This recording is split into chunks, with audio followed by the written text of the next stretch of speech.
Welcome back to my Frank Lloyd inspired modern build.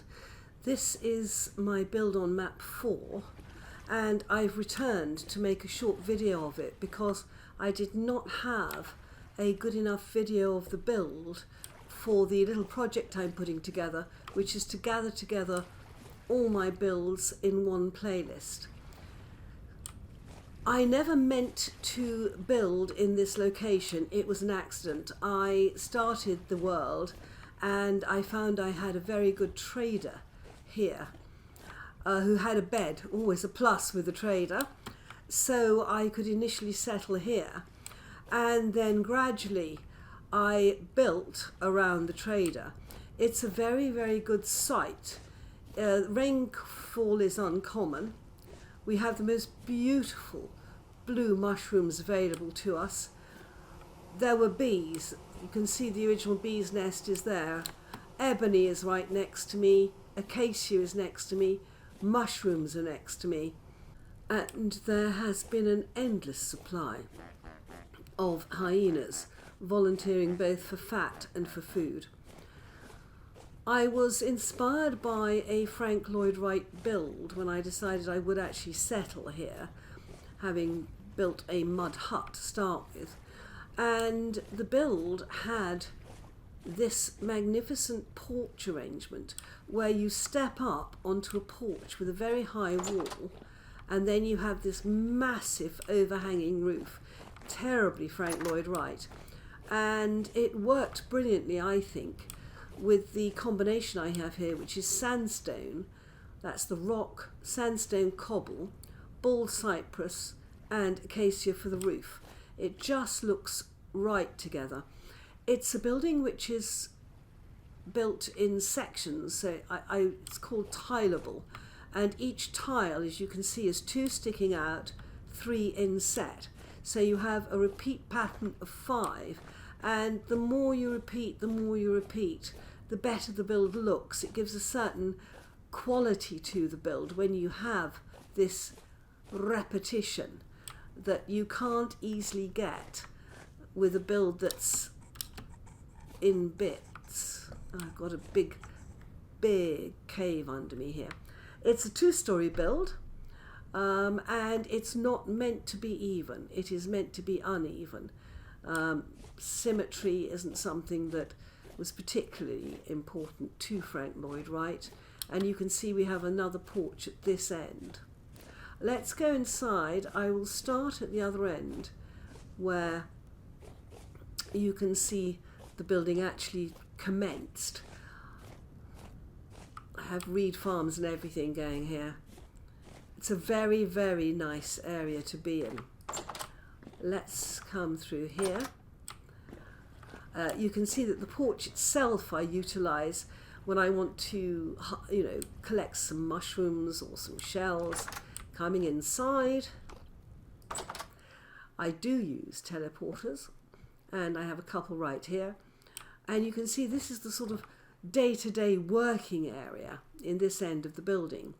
The tapestries, by happy accident, I picked the external look before the internal look, fit neatly over the 3 wide windows. And where we have the external buttresses, I realised I could utilise these by, knocking them back a bit and put storage in these gaps. And that has worked fantastically well. So we have the working part on the floor. We then have things I don't want to tread on, like the hot metal moulds. We then have the tapestries being shown off, and inset between them is the storage, which is really, really useful. I like having a central fireplace, and this one works well. It feeds the forge, which is here, and as usual it's got the helve hammer, it's got the pulverizer, it's got the quern. Just listen to this wonderful creaking. So we have all that, and then through here I have a little armoury where I was collecting all the armour, And again, the insets work well. It gives a really nice feel, this look, doesn't it? Though I have actually swapped out for the cobblestone for the actual sandstone itself, because it shows off the weapons better. So we've done that, and this is where we had these beautiful new plaques introduced so that we could get those. And we had all sorts of things. Yes, I have been to the Residence Archive. There is an unfinished part here where I was building a library. I always seem to end up with one unfinished bit. Then coming through here, our food cooking area is through here. It's very, very simple cookery here. We've got an oven here if we want it. We have the fruit press, and then in here just a very, very simple but functional cellar. And that's where my spawn point is, by the way, if I do respawn here. You can see that we've carried the look upwards, and going upwards here is, I think, the prettiest bedroom I have ever had.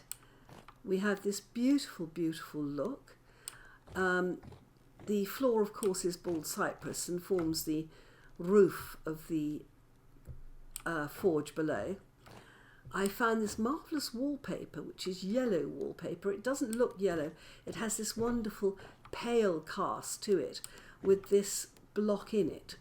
And I like it a lot. I think these mats go beautifully with it. The bedstead goes beautifully with it. The whole thing just looks right, doesn't it? But look at this. Oh no! One of the 120 tables has crept in. It looks so crude and ugly. We can't have that. I'm going to have to get rid of those. There's a little stand here where I sit and write my diary, and in fact this is a book I've made, and it has all my collections in it with the quill and the pen. I think the whole area here looks so pretty, so pretty. It just goes nicely. Oh, all the tapestries think I haven't seen them before. Let's come through here. This is where you get access to the windmills. There is a way of getting up here if we want, but this is mostly a big storage room. And yes, I have actually raided the Residence Archive in this world, so I have all sorts of stuff. This is why I was building a library in this world before we had certain changes. And then out here we actually have access to the roof so that we can look down if we want, but also so that we can see what is going on around us.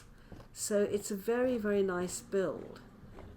Very, I think, in terms of comfort, this is the most comfortable build in which to live. It's really, really lovely.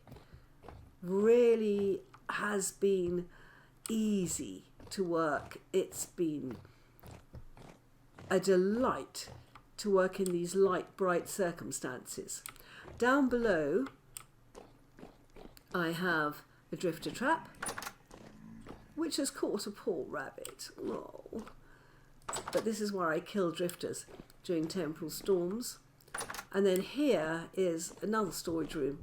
This is where we were collecting different woods, different crates. There's a massive cave with a massive quartz reserve through there, which generates all sorts of stuff. And then I had a huge teleporter room here. This map was very widely explored, and I used a lot of teleporters to make my life easier on it.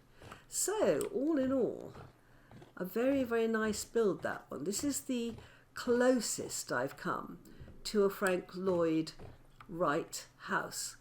And I must say, I think in terms of comfort, this is my most comfortable build. Bye-bye, my friends.